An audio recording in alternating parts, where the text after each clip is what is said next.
on Nova Legends podcast, I have Freedom coach Chris Campbell, whose Eagles just won the state championship, 24-0 season. Amazing achievement. Coach, congratulations. Thanks for doing this. Yeah, thanks so much. Thanks for having me on today. Oh, of course. Well, let me give your background a little bit. Just got done running my bike, a little heated here. You're an 85 Woodson grad. I guess Greg Campbell, Andy Heck, lots of guys that I knew grew up playing with Jimmy McLaughlin, I think. Well, he might be 84. Jim McLaughlin, yeah, he was 84 as well. Yeah, like you. 84. Yeah, we played on the Braddock Road Sharks together. Yeah. And you're 89 UVA. I was 88. You've been you're CEO of a company called Next Move for the last 19 years. I have no idea how you have time to coach so many teams. You coach so much. It's unbelievable that you've had all that time to do that. You have club jobs include Loudoun, SYA, now Valor, Old Dominion Football Club, a WPSL team, big guy in the Super Y, which I didn't know they still had that. It's interesting because all the years my son played, we never did Super Y.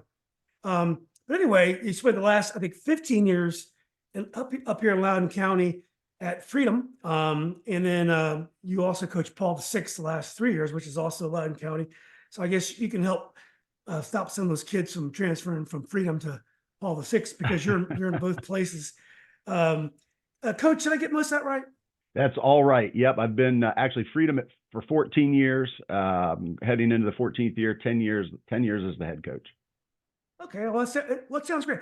Well, Coach, you just won the state championship, and I went through your record the last several years. And generally when I do these interviews, the teams that win the states, they're always good. They're like always on top. They stay on top. You guys have had your ups and downs. It hasn't always been easy for you guys. And which in high school, that could be really tricky because if it's seen as the team's not high level enough, then the players that you need to win those games don't come out for the team because they have lots of options to play. How are you able to change that culture? I think you won one game 2 years ago. How are you able to change that culture? And you're in a very tough region. The Prince William County region is one of the toughest regions in the state. Undefeated and win a state championship. Yeah, it's a great question. And actually over the last 3 years, we've won about, I think we have a winning percentage of 780. So the last 3 years has been really good. But I think, Julian, that one of the things that we try to do at Freedom, and we've always done it here, is, just to kind of continue to build the culture. And like you said, there are some players that haven't played high school that we wish had. I don't think because of the program, but I think because of, their aspirations to play in college and worrying about injury, things of that nature. But we've just continued to kind of chip away at building the culture. It's a very familial culture. We want players that come in that kind of buy into the process of building a team, which in high school every year is different. You lose a bunch and you add a few. So I think that's been coming. And last year we thought we had a team last year that could make a deep run, but we ended up with 8 injuries over the course of the season. And of our 18 games last year, 13 of them had a different starting lineup. So this year it kind of all clicked together. So it's been a wave building for us. And we knew it's coming. It's been coming. We've had a couple district championships over the years. But certainly this year, we felt we had it and exceeded our expectations for sure. Yeah, I mean, you sure did. So, Coach, you're from a school with an incredible sports tradition and community, Woodson. Red Jenkins. You probably played for Ken Potes, but who was the football coach before Potes? Yeah, so John Harkes before Ken Potes. So excellent role models and mentors from a coaching standpoint. Coach Jenkins, Coach Potes, and Coach Harkes for sure. Yes, unbelievable tradition. Robinson is just like, I just moved out here to Lansdowne. So my daughter goes to Riverside. My older two went to Yorktown, which is more like Woodson in terms of has an old tradition, whereas Riverside is about where Robinson was when I went there. And that I think I was in the 10th graduating class. We didn't have that tradition, but we sure were building it with football and sometimes definitely girls basketball and wrestling.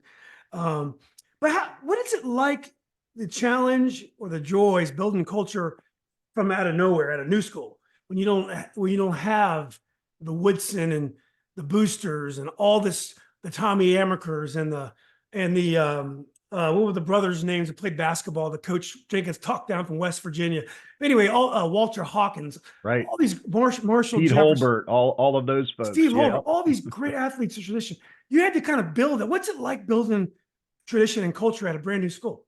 Yeah, it's really neat, Julian, because my kids went to Freedom as well. So kind of being invested from not just a coaching standpoint, but from a parent standpoint. And, being here from a few years after when the school started. I think here in South Riding, our kids went to Broad Run at one point before Freedom was opened. But kind of being in there at the beginning stages and helping to build that. Now, I'll say we have excellent longtime coaches at Freedom. Our women's gymnastics program with Laura Wright won a handful of state championships. Her husband Mark Wright with our Virginia state championships. Our tennis program, our track program, really excellent, dedicated coaches and wonderful athletes. But like you said, it's now taking a while to get that culture in place collectively, and certainly within the individual programs, to the point that, Freedom's really proud of it. And it's one of the things this week that's been really neat. The community has kind of stepped up and celebrated this victory, because there haven't been a lot of them in Freedom history, but the walls are getting bigger on the front of the school with our state championships. But it's been really neat to see everybody come around and be really thrilled about what the girls have been able to do this year. So being part of that from the beginning and kind of contributing to that now in a small way has been really gratifying. Yeah. Now, I would like to say, I went to a lot of basketball games out here last winter, new to the area, and so many schools have so many banners. There's so many banners in a gym, there's room for nothing else. And I think people forget that in Loudoun County, the schools are in 5-team districts. Right. And then they're in 10-team regions. So 2 teams out of 10 go to state every year. So Right. as great as it is to go to state, in Loudoun County, it really is set up for the teams to be successful. Freedom, on the other hand, you guys are in a 17, 18-team region with some of the best athletic programs in the state. It's basketball, football, soccer, with Colgan's in the other part of that region, but Cedar Run with Battlefield and Patriot.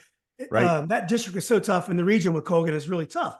So I really think people don't understand how tough it is at Freedom compared to the other schools in Loudoun County.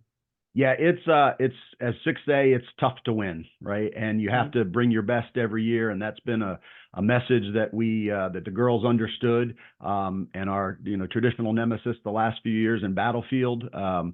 It's been more balanced the last 3, but for the years before that, they were kicking our tail over the field. But it is hard to kind of focus on what we have to do, knowing our traditional competitors in Loudoun County are awesome programs as well. So we had some good education from working and playing with them. But now with Battlefield and, like you said, Patriot and Colgan now for the last 3 or 4 years, those are tough schools and monster schools. I think Colgan has 1,000 more kids than Freedom does. So there's a lot that we're up against, and that's why this year really special and kind of focusing on the step-by-step process to get to that point. Yeah. What kind of kid and what kind of athlete do you get at Freedom? Is it like a regular Fairfax County type of demographic? Is it a little bit? I know we have a lot of IT. We have a lot of different foreign groups that come here, which is great for many sports, especially because they enjoy those sports. But what kind of demographic does Freedom have, and is it conducive to soccer in particular? Yeah, it's a very diverse community out in South Riding. I think Loudoun County generally, but certainly in our pocket of Dulles South, a very diverse community. And yeah, we've had some great athletes. We've had across our sports, but for soccer, again, a diverse team. And, there are pockets of athletes everywhere that we tap into. And I think if you look at our roster over the last 4 or 5 years, you'd be surprised. It probably looks a little different than the Fairfax County schools. But again, one of the neat things about high school sports is that you figure out who you have, you work with those players and craft them into something that you hope will be successful. Yeah. Well, I know. Let's talk a little bit about Kevin Weirin, your DSA or athletic director, whatever they call him these days. Yeah, AD in Loudoun County still. So, okay, good. That's who I grew up with. Well, so about 25 years ago, I was coaching an AAU team, and I was close to some of the kids on the team. And their high school coach, Doug Fulton, quit right before the summer league. Who was the principal at Freedom for several years too, by the way. Is that right? Okay, I didn't know that. So they didn't have a coach. So the kids, one of the parents asked me to coach the summer league team. So I coached because there wasn't a head coach name for the regular season. And then it ended up being Coach Weirin was the coach at Marshall. He had a great run there. And I ended up, getting to know Coach Kevin really, really well. Really, he's a great basketball coach. What's it like working with Coach Weirin, and how important is it to have AD and administration behind you? Yeah, I first met Kevin a few years ago. Our former athletic director, Matt Oblas, who's now the AD at Riverside, hired Kevin as his assistant, and met him when we were playing over there and was impressed. And everyone that I know that knows Kevin has the same feelings toward him. Great guy, supportive of his coaches and athletes. And so for the last few years here at Freedom, I've had the opportunity to work with him. And it's really neat. We've had 4 or 5 athletic directors over the course of my tenure at Freedom, and everyone brings something super positive to the school and to our program. But Kevin really has stepped up. I think once he figured out what Freedom was all about and how that was different than other schools, has been there to be supportive of us. And certainly this year in our run has been there and said, hey, Chris, whatever you need, however you need it, whenever you need it, we're there for you. So it's really important from a coach's standpoint to have administrators behind you like that, so you can focus on the players and what you need to do day to day and game to game, and not worry about the stuff behind the scenes. And Kevin and our assistant AD Laura Wright have been incredible with that for us. Yeah. Well, Coach, I don't think you played soccer in high school. You mentioned that you played football and basketball. That's right.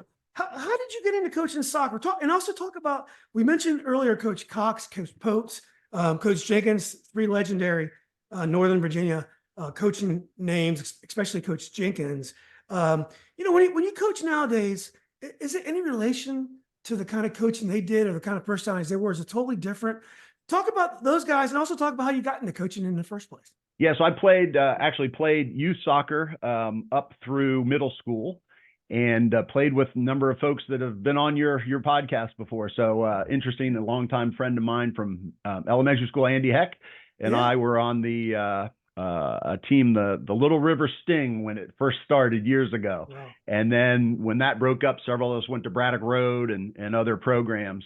So started when club soccer and youth soccer was just in its infancy in Northern Virginia, and everybody was like, what's this? We're rolling a ball out on the field and kicking it. So those football players sometimes in the spring would convert and play soccer. So did that, and that was my first taste. And then in college, had friends at UVA that now still are lifelong friends and roommates. John Harkes, Jay Lodge, all those folks are folks that had an impact on me kind of getting back into the sport. And then once we had kids, they were interested in playing, and I got into coaching more fully. I've coached something kind of every year since I was 17, starting with basketball, but got into soccer more full time when our kids started. And kind of blossomed from there. Found a love for it. Coaching generally, is something that's in my blood. Love to be an educator. Love to be a mentor for young folks. And soccer is the vehicle now. Yeah. And being able to move through the club soccer landscape and then into high school, where it's a completely different sport than the club side, has been something that I've been fortunate to do, given my other job and responsibilities. I've had the time and the energy to go out and dedicate to that. Yeah. Well, Coach, when I interviewed Red Jenkins, Coach Jenkins, he expressed not displeasure, but frustration in dealing with parents. And he got out of it around, I think, early 2000s. So it's been a while. I'm sure it's gotten worse. Right. And those guys are old school. And I mean, they had to deal with parents, but it was different back then. Right. How do you think those guys would have related to today's challenging parents that have very high expectations and have a much bigger investment in sports with their kids than it's tough. Having spoken with a few of those coaches recently, I know that they would have struggled today, just being the way that they were with us. Positive influence, but you just ran your teams differently and didn't have quite the interference that some programs have from parents. One of the things that I took from all of those coaches is kind of how to navigate through that, how to work and relate to your players, how to communicate with their parents, but keep them at arm's distance, and make sure that you are doing the communicating through your players, and bringing them up and how to ask questions and look you in the eye and have a conversation there, rather than having to do that through their parents. So that's one of the things that we do in our program, is just to make sure that the players know that they talk to us first. If we need to get the parents involved at some point, we do, but it's really a coach-player relationship. And I think to earn that trust and respect first is really important to any successful program. And all of those things came from all those great coaches, starting with my father, but then Coach Jenkins and Coach Cox and Coach Potes. All of them I've taken bits and pieces of and put into my coaching philosophy. And then watching really successful coaches like our friend Coach Tony Bennett at Virginia, and pulling things from him. Those are all things that I think are really important to kind of see what has been successful, and then to take bits and pieces, put into your personality, and then put that forward. So I'd like to say that I'm a disciple of all of those coaches. Coach Saban at Alabama, I love the process. We talk a lot about the process in our program. So looking to see who's successful, and then bringing those things in-house, I think have helped me be a better coach, and helped me relate to our players a little bit better. Yeah. How about dealing with the female athlete? You seem to have lots of success coaching girls soccer. I remember Woodson had a great basketball coach, Cheryl Thompson. She was Yep. my PE teacher. Do you enjoy the challenge of coaching female athletes? And what is the difference between coaching girls soccer and coaching boys soccer to you? Yeah, it's a great question. I love it. I get this question a lot. And you do have to be, I think coaching generally, you have to be a really good psychologist. Coaching young women, it's probably 75 or 80% psychologist, and understanding what buttons you can push, when you need to push a little bit harder, when you need to pull back. Lots of off the field discussions about what's going on in their life. Getting to know them first before you can coach them, and asking them to do other things. So we do spend a lot of time with that, and I love that side of it. I think there's a softer side to what I do to get to know them first, that enables me to be tougher, once I've developed that relationship. So it's completely different than boys. Boys, you can knock around, push around, get on a little bit more, and they're mad at you for the moment, but then they go home and come back and they're good the next day. With young female athletes, sometimes that lingers for a while. So you have to be very selective in how you push them. Yeah. How about the club scene? Do you enjoy coaching club? And do you like where the club scene is now? I was, my son did 10 years of club. We started in the NCSL days. By the time he was done, it was moving towards MLS Next. Right. I thought it was very disconnected and disjointed. We're constantly playing teams in New Jersey. That was, to me, high school soccer brought it all back together again, because we ended up playing against the teams, kids that we knew that were great, that were 2 or 3 miles away, with people who actually cared, instead of going on these long road trips. Right. Right. Yeah, so anyway, what about coaching club, and do you like where the club scene is right now? Yeah, so I stopped a few years ago coaching club, so just focusing on high school now, with the 2 high schools, with Freedom in the spring and PVI in the fall. But love that scene, and I'm happy now that many coaches are figuring out a way for high school and club coaches to come together for the better of the athlete. I think, like you said, still a lot of disconnection with the different leagues and everything that's happening above the youth club scene, in terms of all the alphabet of leagues that exist, and which one's better, and where do I have to travel to play, and how am I going to get seen by college coaches. So I think years ago, when that was just starting, there was a huge rift between high school and college, high school and club. And many coaches on the club side said, nope, if you want to play for us on club, you can't play high school. And coincidentally, vice versa. High school coaches that said, we want you dedicated to our program, you can't play club. Well, we know that most of the elite level athletes that are going on to play in college are seen on the club scene. So especially here in Northern Virginia, where we have a lot of super competitive elite level athletes that want that exposure.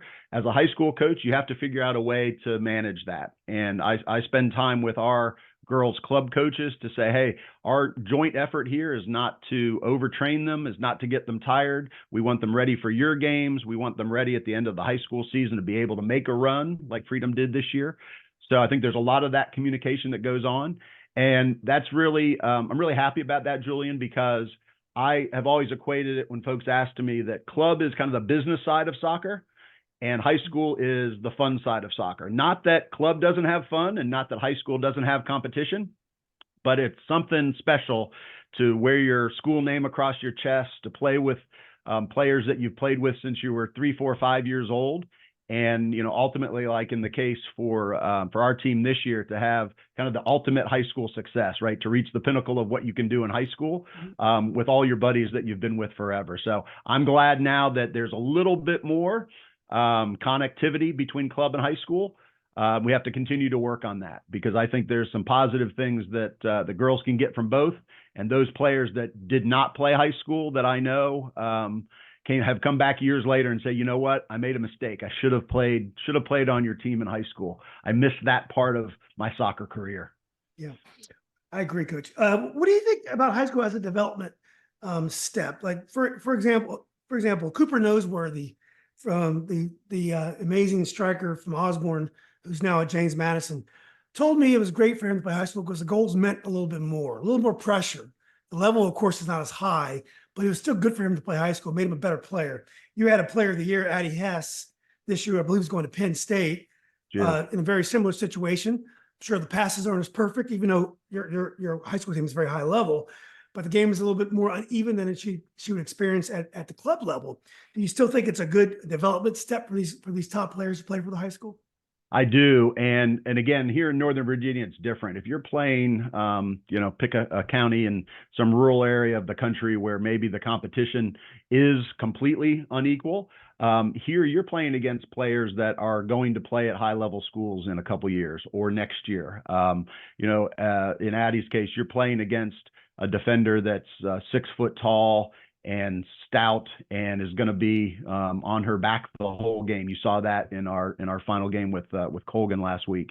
So I think there is a place, and especially here in Northern Virginia. Yes, not every player is going to be one of those players, but there's a pretty high percentage, and you don't have to go very far down a roster in all of our teams in Northern Virginia to find those players that are going to play at Virginia Tech or Syracuse or West Virginia or Penn State. Or UVA, all of those players are excellent. So I appreciated this year because every year all of our players that already know they're going on to play in college, they have that thought, should I play? Should I risk injury? Should I go out there and take that chance? And we've been fortunate over the years to have those players, and including this year with our 4 players that are going on to play in college, that all of them said, yep, I do. There was a thoughtful process about it. But to the credit of, for instance, Addie's coach, Erica at Penn State, she said, Addie, this is an opportunity for you to have leadership. This is an opportunity for you to actually play in some meaningful games rather than, as your club season ended, just kind of train. So there are coaches out there at the college level that get it. She wasn't telling Addie what to do, yes or no, but she showed her the reasons that it might be a good idea. And I think she's really happy that she did, given her success this year, and certainly we are. And again, we've got 3 other players going on to play at Seton Hall, our goalkeeper, at University of Tampa, our midfielder, and another one of our goalkeepers going to Bridgewater, who I think if you asked them today, Julian, they'd all be thrilled that they stayed. Yeah, the midfielder is Daphne Stupek, I believe. Coach? Daphne Stupek, correct. Stupek, and then the goalie is Avery Stiliker, who did an amazing job. Avery Strohecker, right, going to Seton Hall. Yeah, who did an amazing job in the shootout in the penalties against. Yeah, it's pretty cool to save a PK and then to convert the winner as a goalkeeper. That was awesome. And I thought you were in trouble when you're going against a 6'4" goalkeeper in penalties. That can be a little overwhelming. I thought you guys had a great job. We'll get to that though, Coach. It works out well for you that Virginia is one of I think the 13 jurisdictions that play high school soccer in the spring.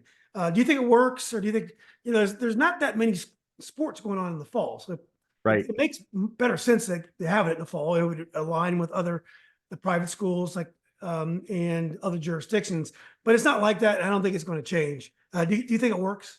Yeah, I do. I think it works there. There's always the talk about, even at the college level, making the season more year round, that you're playing in the fall and into the spring. That's one of the proposals that's been continuing to be floated at the college level.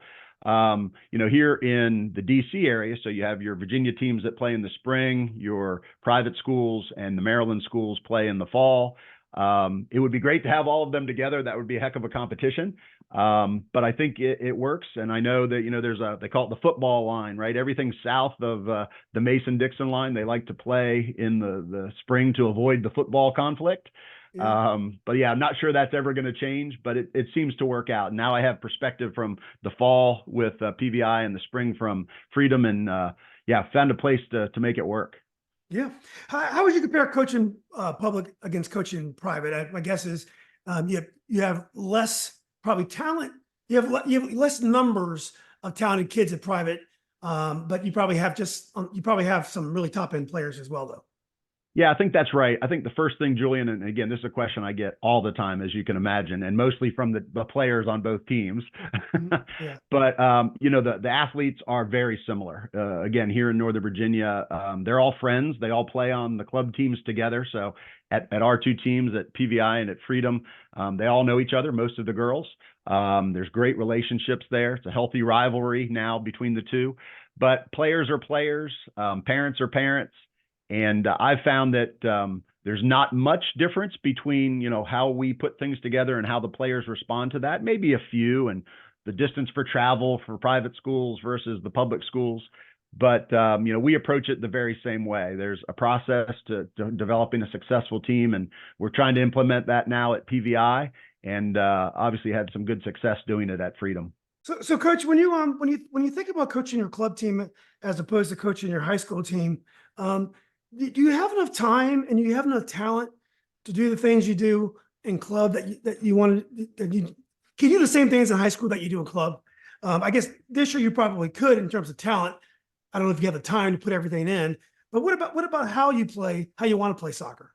Yeah, so we and I tell the parents this every year at the beginning of the season. We kind of rely on club teams and club coaches to work on a lot of their technical ability for the players, because they're with them all year, right? We're with them for a little bit of preseason, a little bit of off season once or twice a week.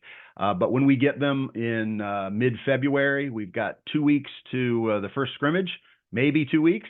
And that's the amount of time we have to figure out what our team looks like. Now, certainly in the off season, we're picturing and maneuvering players around, but you really don't know what you have, especially with the freshmen that might be contributors to your team, until February. And then, live action 2 weeks later.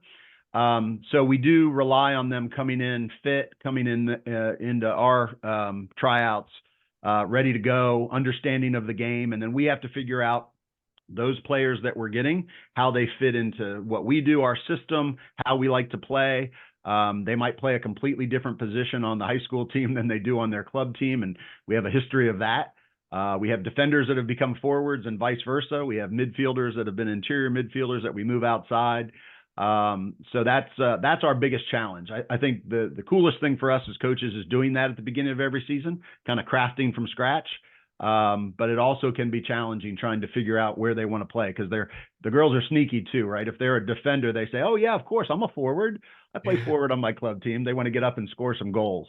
But how we play as well is we start in the back, right? We're defensive oriented first, and then we move forward. So some of our scores over the last several years, you could see were very tight battles, and we didn't win all of those.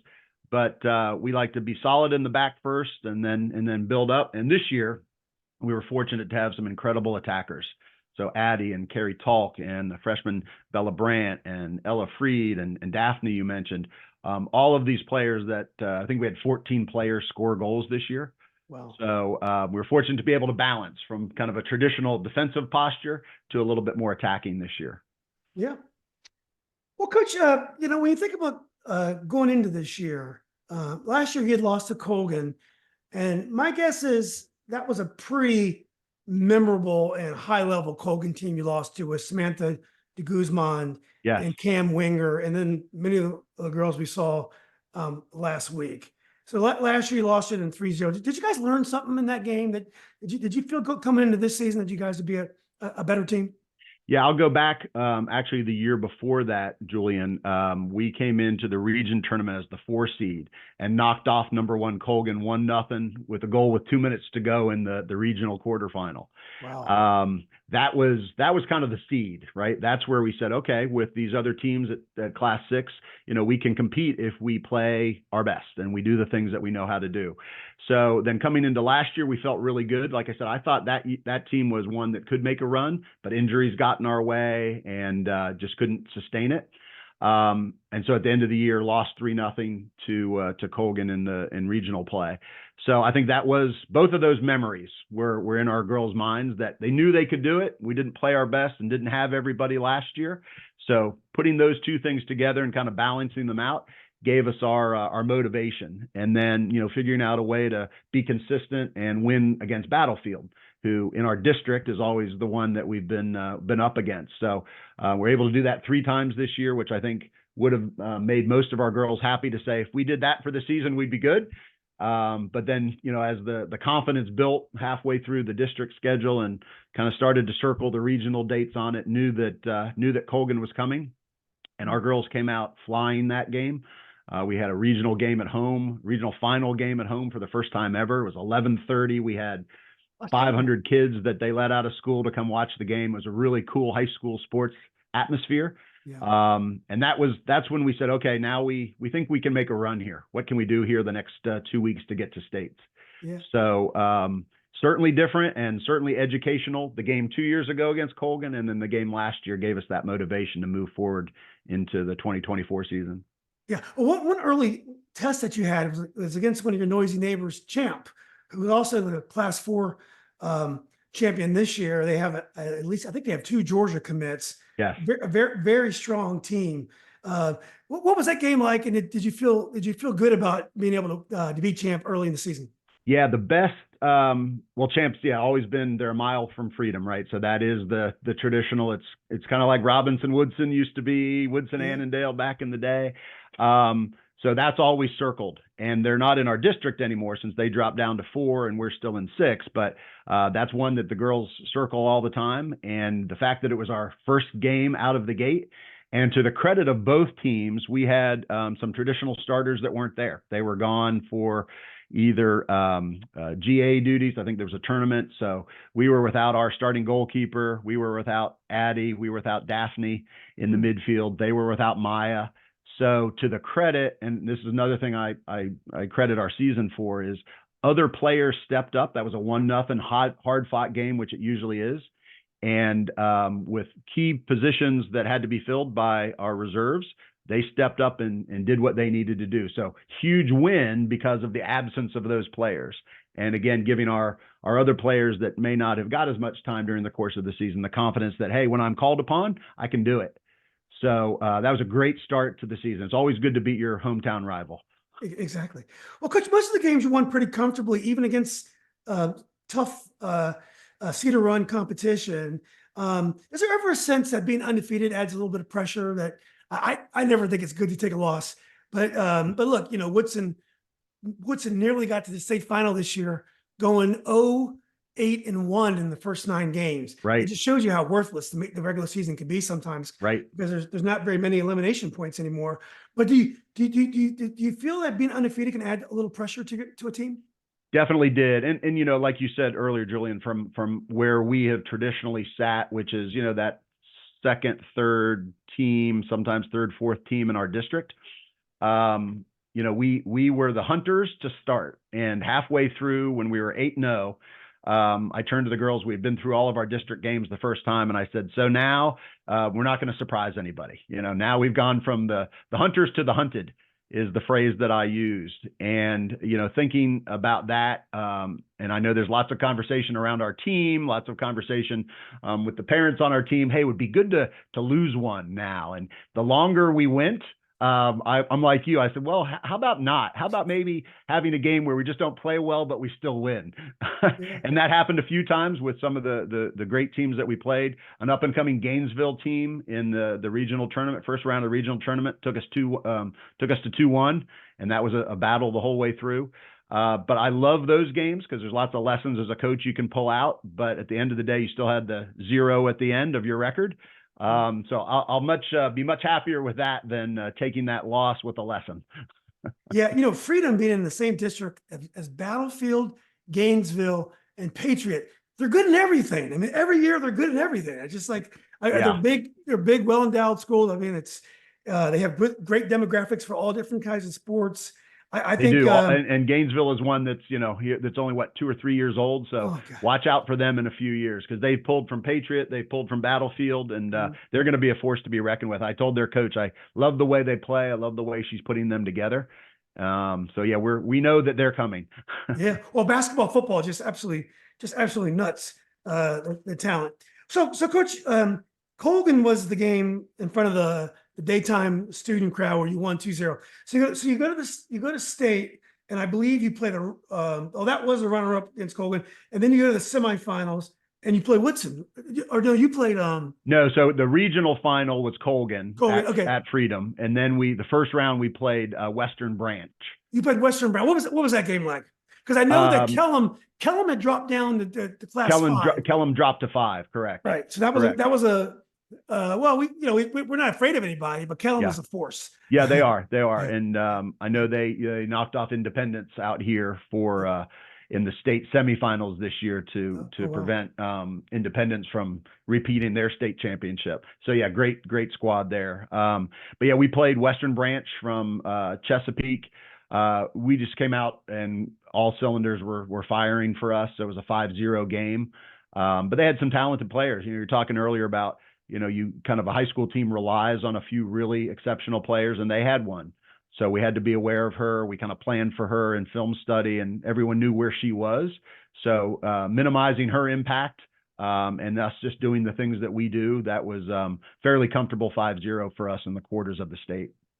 It's kind of similar to playing TJ and Anna Chow. She's just so dominant that she could right. she could take down a whole team by herself if you let her. You can. That's right. Yeah, that's right. So then you go to Richmond, and Coach, who'd you play in the semis? We played Madison. Madison is a Jim's very talented team. I got to see them twice this year.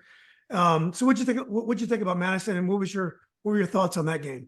Yeah, so we do every week this year, lots of film study. So we had seen Madison on film. I said going into that game to our coaches and our players that team looked the most like us.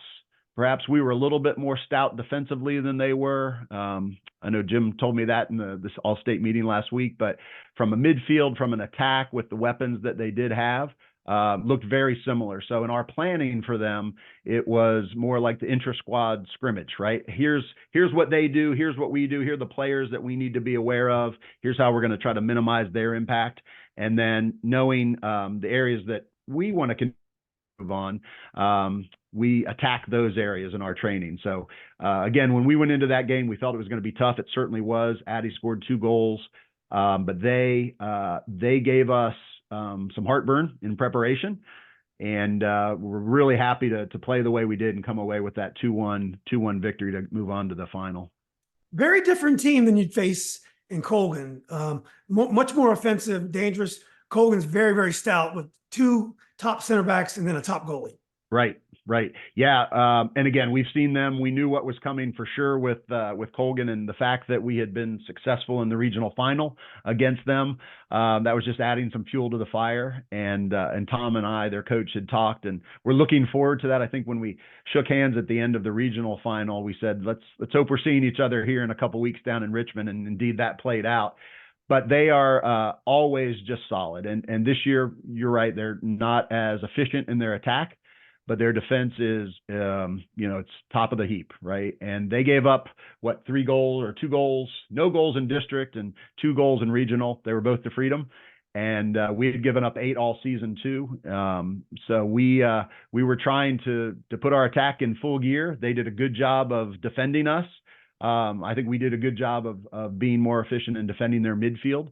So it was kind of a wash. We had some opportunities early in the final. They had a couple opportunities late. We had a really late opportunity that came in that we didn't convert on. So we weren't surprised it went to overtime, and maybe weren't surprised it went to PKs. We're hoping for a different result before that, but it got to the end when the lights are the brightest and everybody has to come up and do their thing into PKs. Yeah, it reminded me of a heavyweight fight in that you guys had a lot of opportunities early. Clearly the better team in the first half. Right. I felt like sometimes you punch yourself out. If you don't convert and you're getting close, it could be a little demoralized. And I felt in the second half, they were on the front foot and they actually could have got a goal.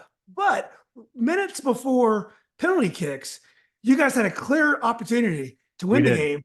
And that's when the goalie made a tremendous save. Yeah, she came out and made a tremendous save. You're right. Made a tremendous save, and or you would have won the game before penalties. Now, when you went to penalties, my son was there. My son played at Yorktown, and I said to him, I said, I have to give Colgan a huge advantage. And I had just watched the penalty shootout 2 weeks earlier with my Rams, Robinson Rams against Lake Braddock, and they have a 6'6" keepers going to Mary Washington, and Robinson had a tiny keeper who's tremendous, but it's not really the visual burden that you sometimes want in a penalty kick. And Lake Braddock dominated the penalties. I had a feeling that the penalties were going to go Colgan's way. You guys were completely dominant in the penalties. What did you think going into penalties? Yeah, well, I think anybody that's not the coach of the Freedom team probably felt that way. But a couple things. One, we had played against Chase, the Colgan keeper, several times. We knew her. Girls know her from the club scene and had opportunity to compete against her. We changed our PK takers over the last couple of weeks in preparation for the playoffs. End of every training session, we go through. And PKs are all about confidence, right? Rarely is it about who can strike it the right way or whatever. It's who's the one that goes up there and says, I can do it. So one of the things we do early on in our season is I say, who wants to take a PK? The girls that put their hands up the highest, those are the ones that we start with. Those that go like, maybe, that's maybe the next round, but I'm looking for the confidence in that. So coming into the playoffs and certainly into the state tournament, we had 8 players, our 5 first and then the next 3. And we never set what that order is or who those are going to be until the game, because you want to see how it's playing out. What's the mindset of the player that you want to select. So right as the final golden goal period was ending, I turned to the coaches and I said, okay, let's get our list out. And here's the change we're going to make. So we changed one of our top 5 out, put another one in. Ava Christopher came off the bench, having not played a minute in the game, and converted a PK. The other player that we had put in was Emily Talk, our center back. She's the one that played it off the post. But then 3 others in Addie, Hess, Carrie Talk, and then our keeper, Avery Strohecker, went in and did their thing. And so, like I said, maybe others gave the edge to Colgan for that because of their keeper who can stand up and hit the top of the cross, and she's super big in there. But I know the heart of our goalkeeper too, and she was ready. Just the look in her eyes and being able to save it and then hit that thing. I was never more happy for an athlete than I was for Avery when she, you were there, right? You saw her convert it and run out to her teammates. It's the picture I will have in my mind of her and her 4 PK takers, kind of encapsulated our season. Relief, complete joy, competitiveness and surprise all at the same time. Yeah, I wish my camera was ready. My son had brought it down. I'll send you that picture. Yeah, please. I love to post it. Coach, where were you placed that amongst some of the most important memories of your life, winning the state championship as a coach? Yeah, I mean, I've got a lot of things, right? And I'm fortunate to have, an awesome family. And our daughter got married last June. I've got 4 kids that have all played competitive sports, club and high school, and done their sport in college too. So athletics is a really big part of our family, and it brings a lot of joy, and the friends and the relationships that our kids and I have established. And, the girls have asked me that too. Where does this rank, CC? Coach Chris, where does this rank? And I said, well, it's high. I said, I've got 4 kids and a great wife, and lots of great family members, but definitely top 10. But from a sports standpoint, you love to be part of something that you see everybody else celebrating. And our girls have just been on a high, and their families have been on a high. The community's been awesome. So it's definitely one of probably my top sports moment.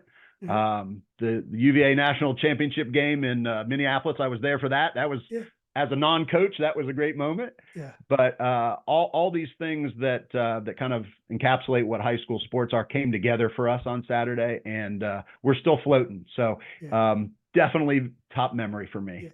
Yeah, I got a feeling UVA would have won without you, though, Coach. We all had our fingers crossed. The foul on the 3-pointer, right? Yeah, UVA, we're never very confident about our chances in postseason. Yeah, that's right. That's right. It can go our way or it can go very badly. Yep. It's always been that way for UVA. That's right. At That's least right. since the You know, as a UVA fan, you can never get overly confident. no when we win it when we're not supposed to win it, and then we lose it when we're That's to right. win. So just last question, Coach. What do you think about next year? What do you, I know you said Emily Talk as a sophomore, she's coming back. You had four first team all region seniors. I don't think we talked about Tasman today as well. And then your goalie was a second team, but she's a senior. What do you guys got coming back next season? Yeah. So update on that. So all 5 of those first team regional players are now first team all state, which is great as of the meeting yesterday. So congrats to them. And Tasman Wynn, who we haven't talked about, is really the heart of our defensive midfield. Great in the air, just tenacious. Probably the one that motivated us through some games where we just weren't our best. She was that fire in the middle. So yeah, certainly losing some great players, but with the exception of our right outside back, Courtney Norm, the whole back line's back. We've got some midfielders that can step right in there and, earn that role. Now they've got some tough shoes to fill. And, when you're trying to replace a top line that includes a 14 or 15 goal scorer in Carey and a 43 goal scorer in Addie, that's certainly not easy. But we've got some young, talented athletes that I think are going to step in. So we're hoping not to take too far of a step back. But like I said earlier, every year is crafting something new. So now we know what it feels like. We know what that standard should be. And looking forward to trying to get back here. Yeah. Well, Coach, this has been great. Thanks for so much time. Really enjoyed the talk. We probably could have gone more into the old Woodson and UVA days. We have so much in common, but yeah, that's a whole other one, right? We'll do another one. Love that. Yeah, we'll do another one. But I wanted to give your girls, your players their due. It was a historic season. I believe the first state championship in history of Freedom. I believe, Coach. Freedom girls soccer for sure. Soccer for sure. Yeah, we've got girls basketball, we've got gymnastics, we've got baseball. Like I said, track and field, tennis. Yeah. Oh, awesome. Yeah. But was it the first Class 6 state championship in first Class 6? Correct. Yeah, it's just a whole different thing, Coach. Whole different game. Correct. It's just because of the way it's situated. It's not that the size of the school is everything, but there's just so many more schools that you guys have to beat out of that amazingly tough district region. That's just unfair, I feel. But anyway, that's a whole nother podcast as well. But look, maybe at some point, I live out here now, we can grab a coffee or get a beer. Yeah, I'd love to. I'd love to chat about this. This is awesome. I went back and looked at some of your old pods, and a lot of people that I know. So it'd be great to share some stories and relive those Robinson Woodson days. Happy to do it anytime. Oh, that'd be great. And if you get a chance, I think you would enjoy the Dip Beatrice one and the Red Chickens one that I did. You probably would identify. Oh yeah, guys. For sure. I'm gonna look that. I watched Andy's, and actually I texted him and said, "Hey, you look pretty good on the podcast, Fred." That's right. Yeah. So, well, anyway, Coach, I really appreciate your time. Thanks again. Let's keep in touch. Yeah, thanks so much. Talk to you soon. You're welcome. Take care, Coach. Bye-bye.